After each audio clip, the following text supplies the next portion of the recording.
Where legends breathe again. Eldmyth. In the shadowy corners of myth, fierce guardians of the underworld roam. Silent, relentless, and terrifying, these are the Hellhounds, the legendary beasts that strike fear into all who dare approach. How did these demonic dogs come to haunt the tales of mortals? Let's uncover their chilling secrets. Let us begin in the quietude of a forgotten hour in the liminal space between midnight and dawn. The air is cold, carrying the scent of damp earth and decaying leaves. You are standing at the edge of an ancient forest where the trees are not mere wood and bark, but sentinels of a deeper, older world. The moonlight is weak here, fractured by a canopy so dense it feels like a ceiling of obsidian. All is still. Then, a sound. Not a howl, not yet, but a low, resonant vibration that seems to emanate from the soil itself, a frequency felt in the marrow of your bones rather than heard by your ears. It is the precursor. It is the breath before the storm. From the absolute black between the furthest trunks, 2 points of light ignite. They do not glow with the gentle luminescence of foxfire or starlight. They burn with a cold, infernal fire, a hue of sulphurous yellow and deepest orange like embers plucked from a cosmic forge. They are eyes, and they are watching. This is your first fleeting impression of the Hellhound, not as a monster from a storybook, but as a primal force given shape, a piece of the night that has broken off and gained a predatory consciousness. The stories whisper of them as spectral guardians of crossroads, as omens of death, as the relentless hunters of lost souls. But to witness that gaze is to understand they are something more profound and more terrifying. They are the embodiment of a boundary, the living manifestation of the line between the world we know and the one we fear. Their very presence asks a question of your soul, a question whispered on a wind that carries the scent of ash and ancient blood. Are you prepared to cross? To comprehend the Hellhound, we must journey back through the smoke of ancient fires, to the tongues of the first civilizations that dared to name the shadows. Its lineage is not singular, but a tangled root system spread across the mythologies of the world, each culture interpreting the dread Canid through its own lens of fear and reverence. In the frozen north, the Vikings spoke of Garmr, the blood-stained guardian bound at the entrance to Helheim, the realm of the dishonored dead. His howl was said to signal the beginning of Ragnarök, the twilight of the gods, a sound so profound it would crack the ice of worlds. His fur was often depicted as matted with the frost of that grim realm, his jaws capable of severing the threads of fate themselves. Far to the south, in the sun-baked lands of Greece, the three-headed Cerberus served a similar, yet more formal, purpose. The monstrous pet of Hades, he stood vigil at the gates of the underworld, his triple heads ensuring no shade escaped and no living soul trespassed. His mane was said to be composed of writhing serpents, his voice a discordant trio of growls. Yet even he could be placated with honey cake, a hint of a domesticated ritual applied to an utterly wild terror. Meanwhile, in the folklore of the British Isles, the spectral black dog, or Barghest, haunted lonely lanes and misty moors. This apparition was less a guardian of a specific afterlife and more an omen of personal doom. To see it was to receive a death sentence. Its size, sometimes as large as a calf, its eyes like saucers of hellfire, was a vision burned into the psyche of the unlucky traveler. These are not contradictions, but facets.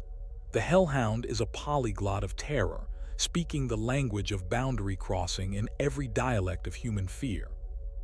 This pervasive fear gave birth not just to stories, but to rituals, a desperate human attempt to negotiate with or barricade themselves against the unseen hunter.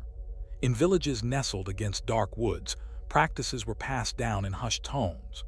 Iron, cold and unyielding, was believed to be anathema to the creature. Nails were driven into door frames, horseshoes hung above thresholds, and scythes were laid beneath beds, their polished metal a silent warning to any spectral visitor. The ringing of church bells at sunset was not merely a call to prayer, but a sonic ward, the pure, ordered sound thought to dispel the chaotic malevolence the hound represented. For the solitary traveler, folklore offered a fragile shield of protocol.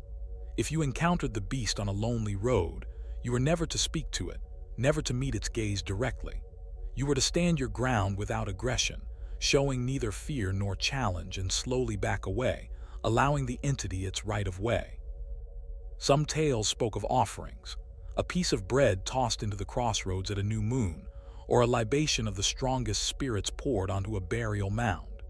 These were not gifts, but tolls, a payment for safe passage through its domain. In the Scottish Highlands, there were whispers of the Hound Stone, a specific megalith where, if you listened with your ear pressed to the rock at midnight, you could hear the panting of the otherworldly pack echoing from within the earth. These rituals paint a picture of a world perceived as profoundly permeable, where the supernatural was an ever-present neighbor, and the hellhound was its most palpable and most dreaded emissary. The customs were a language of coexistence, born of a primal understanding that some forces cannot be defeated, only acknowledged and with great care avoided. But what of those who did not avoid its path? The annals of folklore are stained with their tales. Consider the legend of the Suffolk hunter, a man named Gabriel who was renowned for his fearlessness and his unmatched skill with hounds. One autumn, while pursuing a magnificent stag deep into a forest known as the Shuck's Wood, his own pack fell silent, then vanished. As night fell, a new sound joined the wind, the deep, synchronized baying of an unseen hunt, a hunt without horns, without the cries of men. Emerging from a bank of unnatural fog came a pack of hounds unlike any he had known. Their forms seemed woven from shadow and smoke, their paws leaving prints that smoldered briefly in the damp leaves. At their head ran a beast of colossal size, its coat black as a starless void, its eyes like burning coals. It turned its gaze upon Gabriel, and in that moment his courage, the very core of his identity, evaporated. He dropped his rifle and fled, the spectral hunt closing in behind him. He was found at dawn, alive but utterly broken, muttering of the Hellhounds and their master. He never hunted again, and it was said his own dogs, when they returned days later, would forever after cower and whine at the scent of ash on the wind. This story exemplifies the hellhound not as a physical killer, but as a psychological predator. It hunted pride, it consumed bravery, and it left behind a hollow shell filled only with the echoing memory of its own terrifying supremacy. It enforced humility upon the arrogant, a living reminder that there are realms where human mastery means nothing. Not all encounters, however, end in ruin. Some myths paint the hellhound in a more ambiguous, even protective light. In the lore of certain old families, particularly in the Celtic fringes, there exists the tale of the guardian grim. This is a familial spirit, a hound of immense size and solemn duty, attached not to a place but to a bloodline. It is said to appear only in times of existential crisis for the family, looming behind a dying patriarch to guide his soul, or standing, a silent and terrifying sentinel, between a lone heir and a party of murderous brigands. The banshee may wail a warning, but the guardian grim enforces it.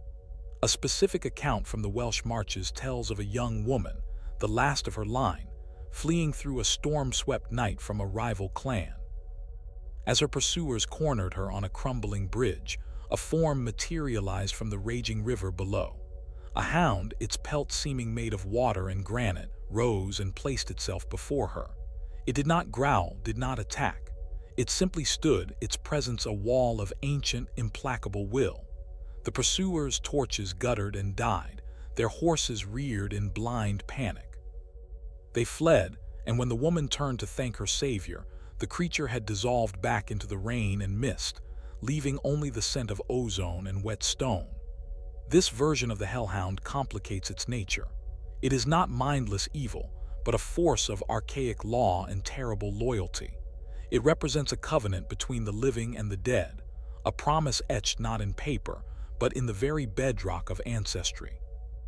It suggests that the boundary the hound guards is not just between life and death, but between order and chaos, between the continuation of a legacy and its utter annihilation. Where did such a being originate? Mythology offers several creation myths, each more poignant than the last. One widespread belief is that hellhounds are the souls of the damned themselves, or more specifically, the souls of those who committed grave sins against the natural order, hunters who killed for sport and wasted the flesh, warriors who broke solemn oaths, or those who shed kin blood. Denied peace in both life and death, their spirits are compressed and twisted into a form that reflects their inner corruption, relentless, hungry, and forever bound to the edges of the world they betrayed. Another, more tragic tale speaks of a celestial origin. They were once the sacred hounds of a forgotten god of the wild hunt, beautiful and swift. But when their master fell, either through betrayal or the turning of ages, they were cast down, their divinity curdling into a mournful malignancy. Their howls are not just threats, but laments for a lost heaven, a grief so vast it has become a physical poison. A third and particularly haunting folk belief from the Appalachians suggests they are born from specific localized trauma.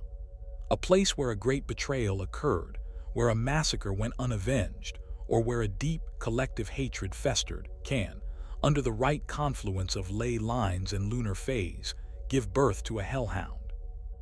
This entity is then tied to that location, a living memory of the pain, replaying the violence or guarding the secret for eternity. It is not a soul, but a scar on the world itself that has gained teeth and intent. These origin stories reveal our deepest understanding of the creature. It is a consequence. It is justice, grief, or historical pain distilled into a predatory shape. It is the past refusing to be buried, given eyes of fire and a voice of thunder.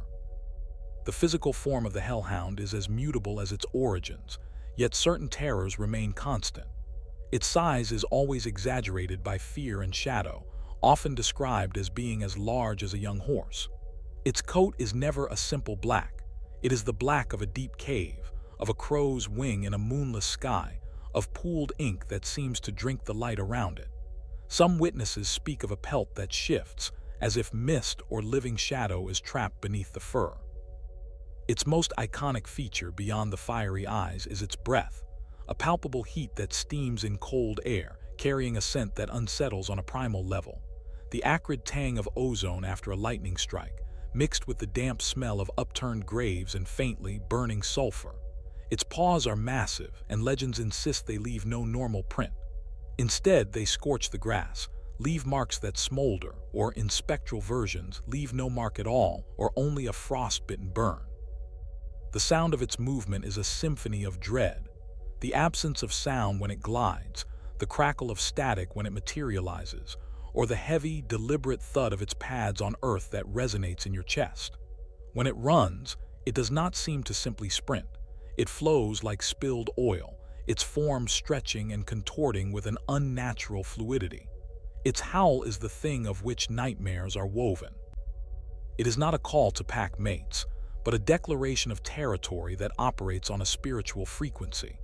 It is described as freezing the blood, causing physical pain in the teeth and bones, and in some tales, being audible only to those who are about to die. This is a creature designed by collective nightmare, every aspect of its being engineered to bypass rational thought and speak directly to the ancient, reptilian part of the brain that knows only one thing: predator. The habitat of the hellhound is not a simple den or lair. It is the very geography of transition and sorrow. They are creatures of the liman, the threshold. You will not find them deep in the trackless wilderness, nor in the heart of bustling cities. They haunt the edges, the forgotten footpaths that connect one village to another, the crumbling bridges over treacherous rivers, the crossroads where three or more paths meet, places of choice and chance. They are drawn to sites of historical violence, ancient battlefields where the soil is still thick with iron and memory, derelict churches or monasteries, and lonely gallows hills. Their presence is often strongest at the temporal thresholds as well. Midnight, of course, but also dusk and dawn, the equinoxes and solstices. In coastal regions, they are said to patrol cliffs and shipwrecks, the boundary between land and sea. There are accounts from lighthousemen of seeing massive, wet black hounds with seaweed-matty fur walking the rocks below during storms, their howls blending with the wind, a warning of the sea's claim. This affinity for borders reinforces their symbolic role. They are the manifest guardians of the lines we draw, both physically and metaphysically. They remind us that every border, every doorway, every sunset is a potential passage, and not all passages are safe. They are the consequence of crossing without permission, the price of trespassing into realms not meant for mortal feet.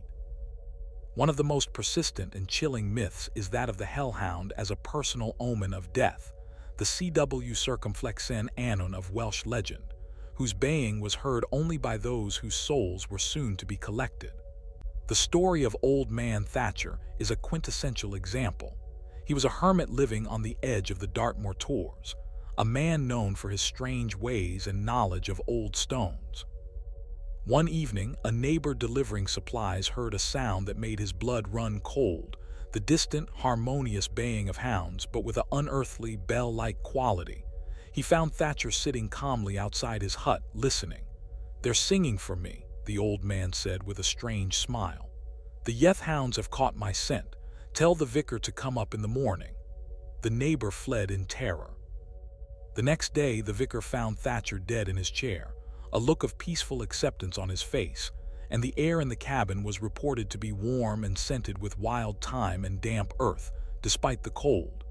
In this role, the Hellhound is not a malicious killer, but a psychopomp, a guide for souls transitioning from one world to the next. Its appearance is a courtesy, albeit a terrifying one, a signal to set one's affairs in order.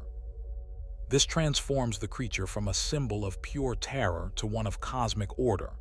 It is the executor of fate's decree, a necessary function in the machinery of existence.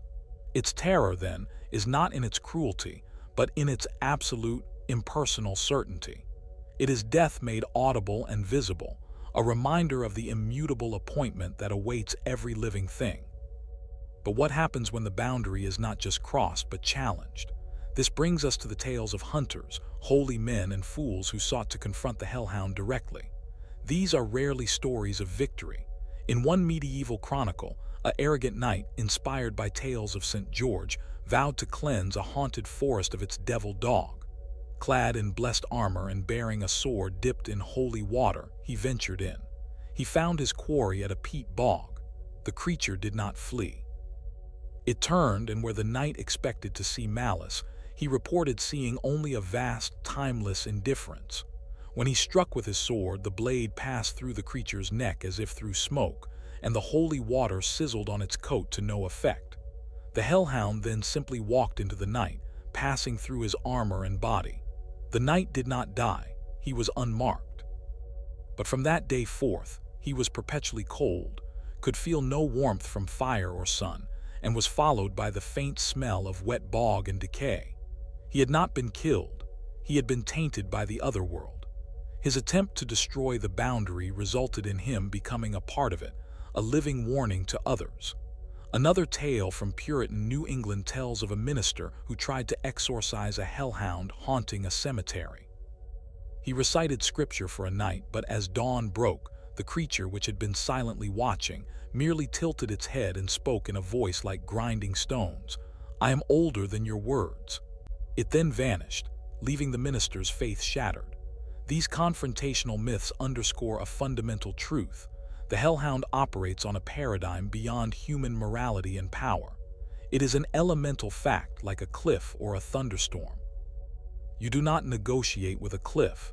You do not exorcise a storm. You acknowledge it, you respect its power, and you stay out of its way.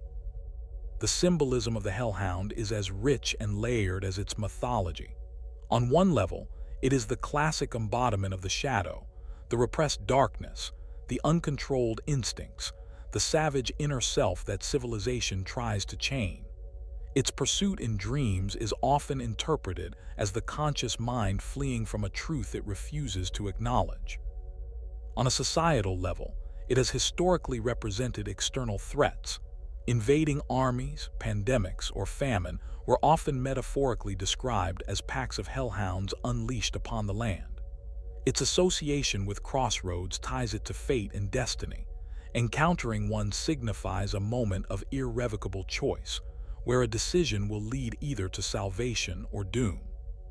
In a more positive, though no less daunting light, the hellhound can symbolize unwavering loyalty and protection, but of a terrifying kind, the loyalty of a force of nature that does not love you, but is bound to you by ancient, immutable law. It is the protector that you fear almost as much as the threats it guards against. Its fire-eyed gaze is also a symbol of revelation, a terrifying insight that burns away illusion and forces you to see the world and your place in it with brutal, unforgiving clarity. To look into the eyes of a hellhound, the stories suggest, is to see your own mortality, your deepest sin, or your destined path, reflected back in infernal fire. It is a mirror that shows not your face, but your soul. Our journey now brings us to the modern world. The hellhound has not faded with the advent of electricity and reason. It has evolved, shape-shifting to fit new landscapes of fear. It stalks the pages of urban fantasy novels, no longer confined to moors but padding through rain-slicked city alleyways, a spectral entity amidst glass and steel. It appears in blockbuster films and television shows, its CGI-rendered form more dynamic and monstrous than ever, yet its eyes still hold that same ancient fire. In role-playing and video games, it is a classic high-level enemy or a formidable familiar, its stats and abilities codified, yet its lore still drawing from those ancient wells. Modern paranormal investigators seek it with EMF meters and thermal cameras, hoping to capture evidence of the black shuck on digital film. The creature's symbolism has been adopted by subcultures, its image on album covers and tattoos representing rebellion, inner strength, or a connection to the primal. This transition from folkloric terror to pop-cultural icon is fascinating. It represents a taming of sorts, but only on the surface. The core fear it represents, the fear of the unknown, of death, of the wild things that lurk just beyond the porch light, remains unchanged. We have simply built a new porch with new lights and told ourselves new stories about what might be hiding in the shadows beyond them. The hellhound endures because the thresholds endure. As long as there are borders between life and death, known and unknown, safety and danger, the archetype will have power. We have not banished it. We have just given it new places to haunt. So, what is the hellhound in the final accounting? It is not merely a monster. It is a question posed by the darkness. It is the sound of your own heartbeat magnified into a warning drum. It is the shape we give to the silent, watching presence we feel when we are alone in a place too old for us. From the frozen guardian Garmer to the mournful guardian Grim, from the omen of the crossroads to the psychopomp of the moors, it is a creature of profound duality, terror and order, destruction and guardianship, curse and covenant. It teaches us that some boundaries are not meant to be crossed lightly, and that respect for the unknown is not cowardice, but wisdom. The hellhound is a piece of the world's deep magic, a knot of narrative and fear that has tightened over millennia. Its howl is the voice of the wilderness that still exists, both outside our doors and within our hearts. As we turn up the lights of our modern world, let us not become so arrogant as to believe we have illuminated every shadow. For in the deepest dark, between the ticks of the clock, at the edge of the map and the end of the path, the old guardians still wait. They are the memories of the land, the consequences of our past, and the silent witnesses to our future. And perhaps on a very quiet night, if you listen not with your ears, but with your soul, you might still hear the echo of their passage, a ripple in the fabric of reality, a reminder that the world is far stranger and far older than we can ever fully know. Another legend fades, but the next awaits.